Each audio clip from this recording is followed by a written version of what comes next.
Bang, lu nonton gak usah serius-serius amat lah. Bang, nonton ya buat hiburan aja lah. Ngapain sih dikritik-kritikin? Bang, lu gak usah banyak bacot lah. Nonton ya udah, nikmatin aja. Gimana Mel dengan kata-kata yang seperti itu tadi? Subjektif lah. Hah? Ya, kadang nonton yang serius, kadang buat relax. Oke. Kita bahas semua di video kali ini.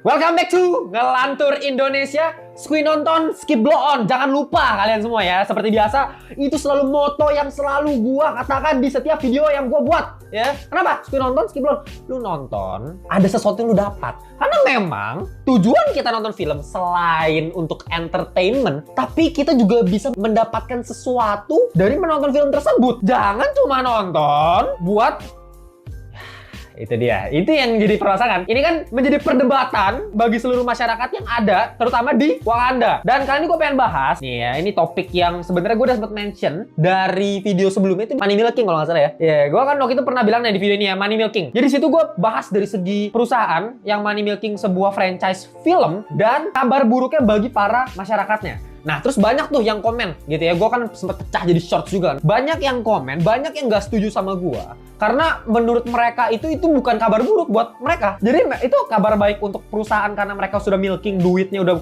mereka keruk. Tapi buat netizen ini mereka nggak masalah. Mau filmnya di milking kualitas menurun bagi mereka ya nonton aja. Nah, ini yang pengen gue perdebatkan karena gue pengen jabarin sebenarnya apa sih keresahan gue gitu ya. Jadi seperti biasa balik lagi di video hari Senin selalu kita bahas segmen bebas. Ya, apapun itu yang ada di otak gue yang menjadi keresahan gue keluarin nih. Dan kali ini kita bakal ngomongin mengenai kualitas sebuah film dan efeknya bagi masyarakat. Karena buat gue film itu mampu untuk mengubah pola pikir seseorang, mampu mengubah kehidupan masyarakat gitu loh. Karena apalagi ya kalau misalnya kita ngomongin film untuk anak-anak. Kenapa? Karena anak-anak itu adalah masa depan kita, ya kan? Kalau misalnya anak-anak masa depan kita, apa yang menjadi asupan buat anak-anak dari segi hiburan? Film, bener dong. Series, film, dan film yang mereka tonton itu punya andil besar dalam kehidupan mereka ketika mereka sudah besar nanti. Sadar atau nggak sadar? Nah, ini mungkin menjadi perdebatan, tapi buat gue sendiri, gue rasain hal itu. Ketika gue dari dulu nonton film-film Disney yang luar biasa indah, sampai sekarang itu ngebentuk pribadi gue. Ini mohon maaf, ini benar-benar kejadian, Pak. Meskipun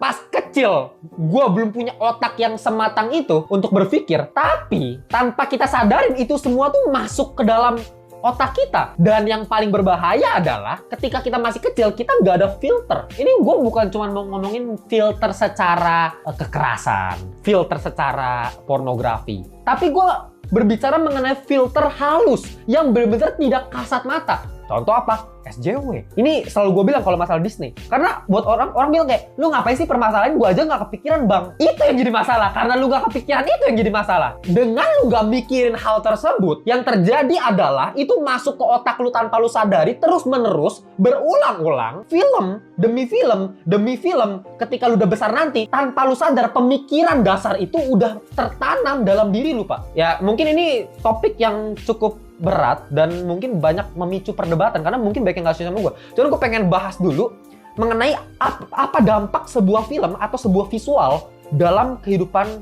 manusia nih. Ini gue pengen kita kasih contoh data-datanya ya. Balik lagi, gue kan sering ngomong kalau misalnya Ngelantur itu jarang ngomongin data, tapi balik lagi data itu kita perlukan untuk mendukung argumen, ya kan?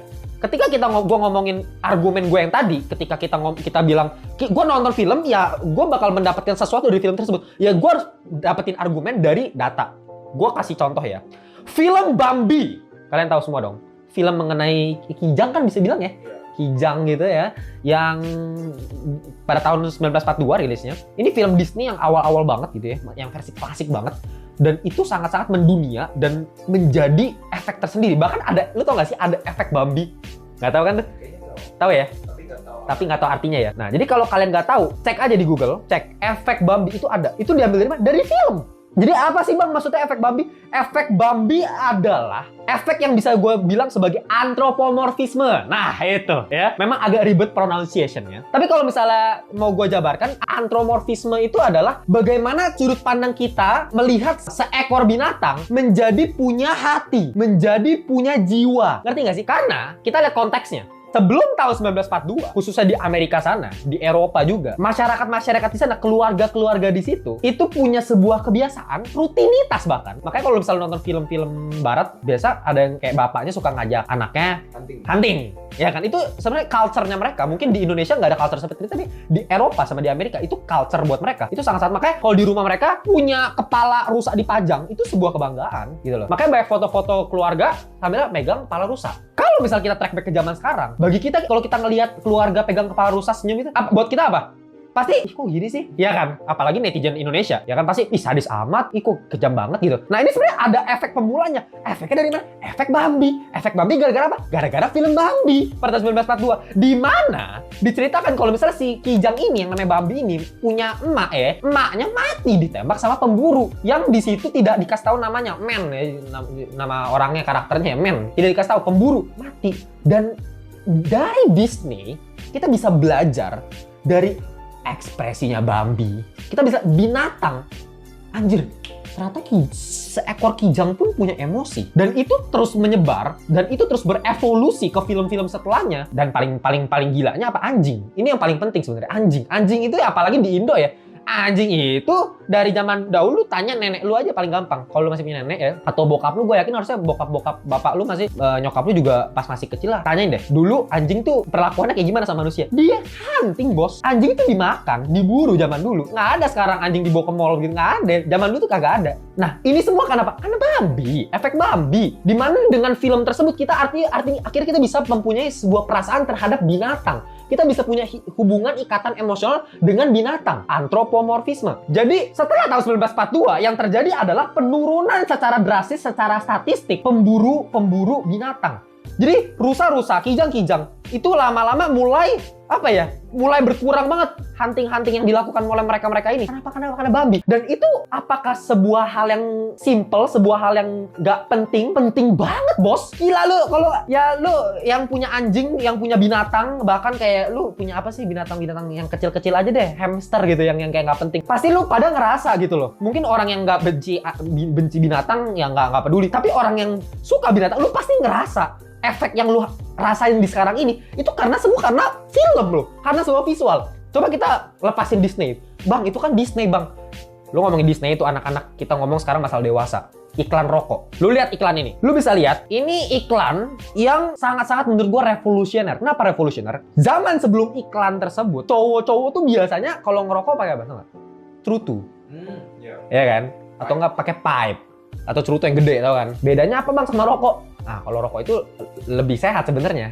Karena ada filternya. Nah, kalau cerutu tuh bener-bener tembakau yang lebih pekat lagi gitu loh, yang bener-bener kalau biasa mafia, kalau kalian sering lihat film-film jadul tuh zaman dulu Amerika gitu, mafia bos-bos pakai cerutu gitu kan. Sigar ya gitu ya. Cowok itu gak ada yang pakai rokok yang sekarang kita tahu yang putih. Ini bukannya gue perokok ya, gue anti rokok. Gadis kretek udah gue bahas tuh review. Nah, coba nonton ya video reviewnya ya. Itu ngomongin kretek juga tuh, ngomongin rokok. Coba dulu cowok itu nggak pernah pakai rokok yang kita tahu sekarang, yang lintingan yang putih itu. Itu sebenarnya udah ada dulu, tapi yang pakai apa? Cewek sebenarnya dari dulu. Yang pakai cewek. Jadi kalau misalnya rokok putih itu buat cewek gitu. Tapi setelah iklan yang tadi ini, semua cowok langsung pakai rokok yang putih, lintingan. Karena apa? Karena iklan. Dengan memperlihatkan kuda hitam dan kuda putih. Jadi itu sebenarnya iklan mengenai rokok yang putih, yang lintingan. Tapi dibikin seakan-akan manly dengan kuda. Penggambaran visual. Dengan narator cowok yang berwibawa. Cowboy. Itu kan jantan gitu. Jadi artinya apa? Lu dengan menonton, ya ini bukan film, tapi ini sebuah media. Ya film itu kan sebenarnya apa sih? Definisi film? Film itu kan menggabungkan antara visual, musik, dan cerita. Ya kan? Dan iklan itu membuat ketiga hal tersebut. Cuman dalam bentuk marketing. Dalam bentuk hal yang short gitu kan. Marketing, iklan, dikasih lihat naratornya, dikasih lihat visual kuda-kudaan, dikasih lagu juga, dikasih suara juga. Ceritanya, big idenya manly. Dan dari situ ketika nonton, semua orang pandangannya berubah. Artinya apa? Artinya media atau film atau series dan sebagainya itu punya kemampuan yang sangat-sangat luar biasa untuk merubah pola pikir manusia. Ini data yang kita nggak bisa bantah. Gua kutip dari seseorang bernama David Waitley, ya, seseorang dari Universitas Cambridge. Dia bilang kalau misalnya film Disney itu mempunyai sebuah kekuatan untuk mendorong terjadinya perubahan sosial. Ini orang berpendidikan yang ngomong, bukan gue. Artinya apa? Artinya film Disney yang lu anggap cetek, simple buat anak-anak, gak penting, cuman buat hiburan itu punya kekuatan untuk merubah stigma masyarakat, punya kekuatan untuk merubah perubahan sosial dalam masyarakat, struktur sosial, itu semua bisa berubah karena cuman sebuah film. Gitu loh. Kalau misalnya gue harus kasih contoh di film zaman sekarang, kita track back ke film Beauty and the Beast, live action, Emma Watson. Di situ lu bisa lihat kesalahannya apa sih di situ? Lu bisa lihat Gaston sebagai main antagonis dari Beauty and the Beast. Di situ sebenarnya nggak jahat-jahat amat. Lu perhatikan. Coba lu lihat di live actionnya. Lu nonton kan? Lu lihat Gaston di situ emang jahat? Nggak, yang live action. Iya. Kayak dia seorang apa sih? Dia kan pemburu kan. Iya.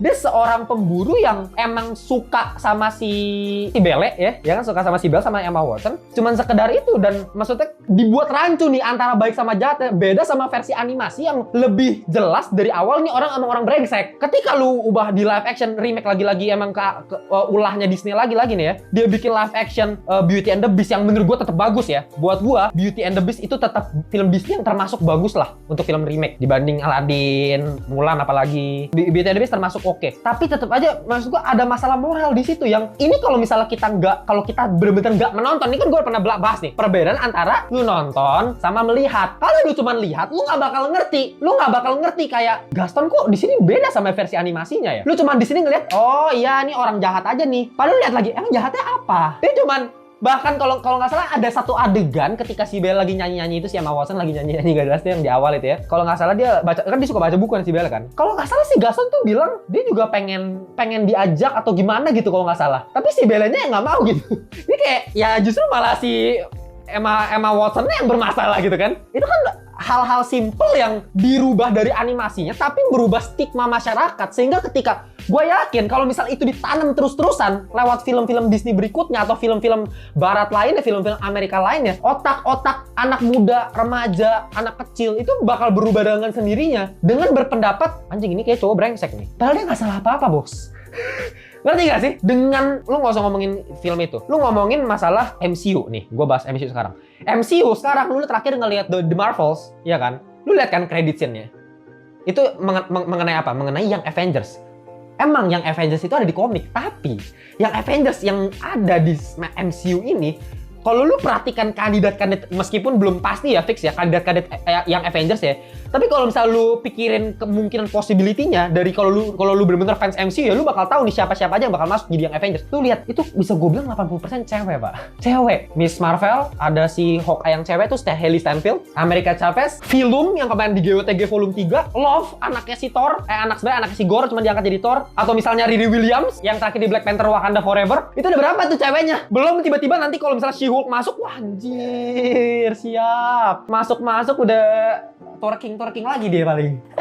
ya, ini maksud gua gini loh. Kenapa kita bahas yang Avengers? Karena ya menurut gua ini udah bagian dari agendanya Disney. Apa agendanya? Social Justice Warrior. Dengan memperkuat feminisme, kesan feminisme yang lagi tinggi-tinggi di Amerika, dimasukin ke dalam film internasional, dan lu para netizen Indo yang kalau misalnya emang IQ-nya lu setara dengan rata-rata masyarakat Indonesia, yaitu 70. Ini mohon maaf, gua ngomongin data ya. Ini bukan gua ngeledek lu pada gua bilang IQ lu segitu. Ya lu ukurannya sendiri. Ya, gue nggak tahu. Tapi ya gue ngomongin data adalah rata-rata IQ masyarakat Indonesia adalah 70. Itu adalah kenyataan pahit yang emang harus kita terima gitu loh. Gue sih nggak mau munafik. Kita bisa. Indonesia emas. Gitu. Kenyataan begini bos. Kita harus rubah gitu. Kita harus kritik supaya. Nah, kalau misalnya otak-otak lu yang tolol tadi, lu cuma terima film-film tadi tanpa lu berpikir, itu tertanam dalam hati lu, terus-menerusan, timbun terus-terus, ya langsung berubah. Gue yakin ya, kalau misalnya tidak ada yang kritikin kayak gini, camkan kata-kata gue, di 2040, Gen Z bocil yang ada di saat ini, meskipun gue Gen Z juga, cuman gue mewakili Gen Z yang punya pikiran kritis gitu terhadap bocil-bocil yang ada di zaman sekarang, yang bener-bener kagak peduli lagi sama film-film bagus, cuman maunya film-film seru-seruan doang, kayak film-film The Marvels kemarin tuh mungkin, wah bang, lu harus kritikin lah itu film-film buat asik-asikan doang. Nah nih ya, orang-orang kayak gitu di tahun 2040, lu lihat aja IQ-nya bakal kayak gimana, kelakuannya bakal kayak gimana, membawa dampak perubahan terhadap negara ini bakal kayak gimana. Lu camkan kata-kata gue. Masih mending Indonesia itu negara, bisa gue bilang negara agama ya kan. Kalau misalnya negara ini bukan negara agama, lebih parah lagi ya, sekuler. Makanya kayak Amerika kan sekuler tuh. Jadi kayak mereka itu udah apa ya, lebih gampang lagi tuh. Makanya kan meningkatnya tinggi di situ. Nah, yang gue takutin kalau misalnya ini melemah di Indonesia, masalah agama ini mulai tertutup dengan masalah sekuler, orang udah nggak berpikir bersih lagi mengenai LGBT. Sekarang LGBT masih banyak ditentang sama netizen. Kenapa? Karena agama, gue yakin. Tapi kalau agama mulai menipis nih, ya udah yang terjadi apa? Kalau tidak ada yang kritikin, makanya mulai dari hal simpel kayak gini. Oke. Itu tadi gue ngomongin masalah moral, masalah psikologis. Sekarang gue ngomongin masalah seninya. Kalau masalah seni, ya Martin Scorsese udah ngomong kan. Kalau misalnya MCU itu, film-film superhero di zaman sekarang itu cuma wahana hiburan. Ini adalah salah satu sutradara terbaik sepanjang masa, bos, yang ngomong. Gitu loh. Dan ini mungkin banyak bisa diperdebatkan. Gue nggak sepenuhnya setuju sama Martin Scorsese. Karena apa? Karena gue juga penikmat superhero. Dalam artian apa penikmat, Bang? Dalam artian, lu bisa memfilter film ini. Yang bagus apa, yang jelek apa. Kan gitu, Cok. Yang gini loh, Martin Scorsese nggak ada ngomong kayak gitu bukan tanpa alasan, karena memang MCU belakangan ini udah kayak begini gitu loh. Jadi ya masyarakat sekarang yang cuman kerjanya mau superhero, terus kemarin nonton Oppenheimer gara-gara kena marketing gitu ya. Wow, Oppenheimer keren nih, ini film gila nih, film bomnya beneran nih kan. Lalu kemakan omongan kayak gitu, terus lu ke bioskop, terus baru setengah film lu terus udah keluar, kan lu yang tolol gitu loh. Tuh lu yang tolol kenapa? Karena otak lu kagak dipakai, karena otak lu udah kebiasaan main TikTok yang isinya cuman berapa detik doang. Makanya gue udah bilang kan, lu kalau nonton ngelantur, nonton shorts nggak apa-apa, bagus, dapat duit gue, ya kan. Tapi itu buat hiburan, ya kan, buat berita update yang bener-bener butuh yang dalam apa ya, fase cepat gitu ya. Tapi kalau mau ngomongin masalah pendidikan, masalah kualitas, masalah kritikan, itu bakal gue bahas lebih banyak di video panjang. Makanya gue selalu tekanin nonton video panjang lebih banyak gitu loh, karena semua ilmunya di video panjang. Dan itu yang gue tekankan, kenapa kayak masyarakat bocil-bocil sekarang tuh kayak, aduh bang, kepanjangan bang videonya bang, lu mending buat short aja bang. Ya karena ini otak-otak yang udah emang, karena lu kebiasaan nonton video pendek, otaknya jadi pendek juga gitu. Gak ada pemikiran kritis, gak ada pemikiran mendalam, gak ada riset mendalam. Lu kalau misalnya punya pemikiran mendalam, lu kalau misalnya punya satu hal yang pemikiran yang berbeda dengan film tersebut, lu bisa mikir mengenai Barbie, mengenai patriarki, mengenai feminisme. Lu bisa belajar di film The Purge kemarin mengenai masalah hukum, masalah anarki, mengenai kalau misalnya nggak ada hukum. Lu di film superhero kayak MCU aja bisa belajar filosofi dari Thanos. Lu dari film dari series AOT aja lu bisa anime gitu ya. Lu kalau misalnya lu bukan wibu-wibu tolol yang cuman fanbase anime yang nggak mikir apa-apa, cuma mikirin cuman masalah teori anime sana sini, ya berarti ya lu termasuk netizen tadi yang Gen Z yang sekarang udah nggak peduli lagi. Kalau misalnya lu bisa berpikir mengenai Aaron itu punya pemikiran nihilisme. Apa sih nihilisme? Sekarang lu ngajarin anak-anak muda, lu bukan, nggak usah bocil, lu mikir anak muda ya nihilisme apa? Kagak tahu gitu loh. Ya inilah tugas ngantor, karena pemikiran udah kacau, pemikiran seni juga udah nggak ada, karena udah kebiasaan nonton film-film MCU yang kayak gitu. Jadi sekarang gua kritikin MCU pada bikin, oh udahlah bang, nggak usah mikir kayak gitu, The Marvel aja udah buat action aja hiburannya. Ya seninya lama-lama hilang. Artinya 2040 nanti bocil-bocil ketika udah jadi pemuda nonton film yang 20 kali lipat lebih sampah yang dari yang saat ini, gak ada masalah mereka, karena mereka udah kebiasa. Beda sama kita yang udah di hidup mungkin udah nonton film-film Disney zaman Pixar kemasan gitu. Kita nonton Up, kita dulu nonton Toy Story zaman dulu gitu loh. Kita dulu nonton film Monster Inc, semua film-film yang berkualitas, Lion King, Mulan. Ya sebenarnya kalau misalnya mau ngomongin masalah ini bisa panjang, kita bisa ngobrol di live kali ya. Ya kalau misalnya kita mau diskusi lebih lanjut, cuman gue pengen memicu aja perdebatan. Karena apa? Karena kita butuh dialektika, kita butuh perdebatan argumen. Kalau kalian punya argumen yang berbeda sama gue, itu lebih bagus lagi. Kenapa? Karena ya lu nggak asal ikut gue ngomong A, lu ngomong A, gue ngomong B, lu ngomong B, gue ngomong A, lu ngomong B, itu bagus. Tapi jangan kayak orang tolol gitu, bilang, bang, emang lu bisa bikin film? Itu lu tolol namanya ya. Ya, kalau lu mau punya pendapat berbeda, gue lebih suka. Tapi ya lu punya argumen. Ya, oke. Jangan lupa follow Ngelantur di Instagram, di TikTok, join gue di grup WhatsApp kalau mau ngobrol-ngobrol sama gue lebih lanjut, sama Ngelantur Corps yang lain di grup WhatsApp. Dan kalau misalnya mau beli baju gue official merchandise nih ya, ini baju gue yang gambar sendiri. Di belakangnya tuh kalau misalnya lihat nih ya, ini gambar manual dari tangan gue, bisa dicek di link yang gue taruh di bawah di Tokopedia ya. Premium banget, bahan sablonan semuanya bisa tahan mau berapa tahun juga aman gitu ya. Gitu aja untuk video kali ini.